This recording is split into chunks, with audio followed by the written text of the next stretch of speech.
Welcome to our channel. Today we how to configure Workday Prism Analytics data integration step by step clearly. Begin by logging into your Workday account. Navigate to the Workday Prism Analytics dashboard. Select the Data Integration tab from the main menu. Click on Create New Integration to start the process. Choose the type of data source you want to connect to. Provide a name for your new integration. Fill in the required fields based on the selected data source. Select the appropriate data transformation options.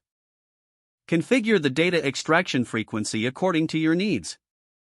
Specify any filter criteria to refine the data pull.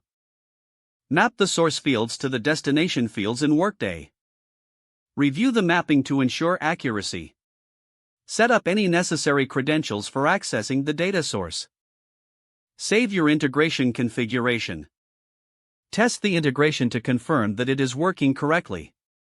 Monitor the initial data load for any errors or discrepancies. Make adjustments as needed based on the test results. Document your configuration settings for future reference.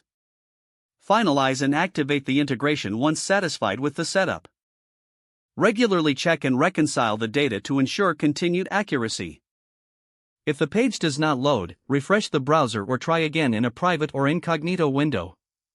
Make sure you are using the correct email address, then retype it carefully to avoid small typos. If your password is not accepted, use the reset option and create a new strong password you can remember.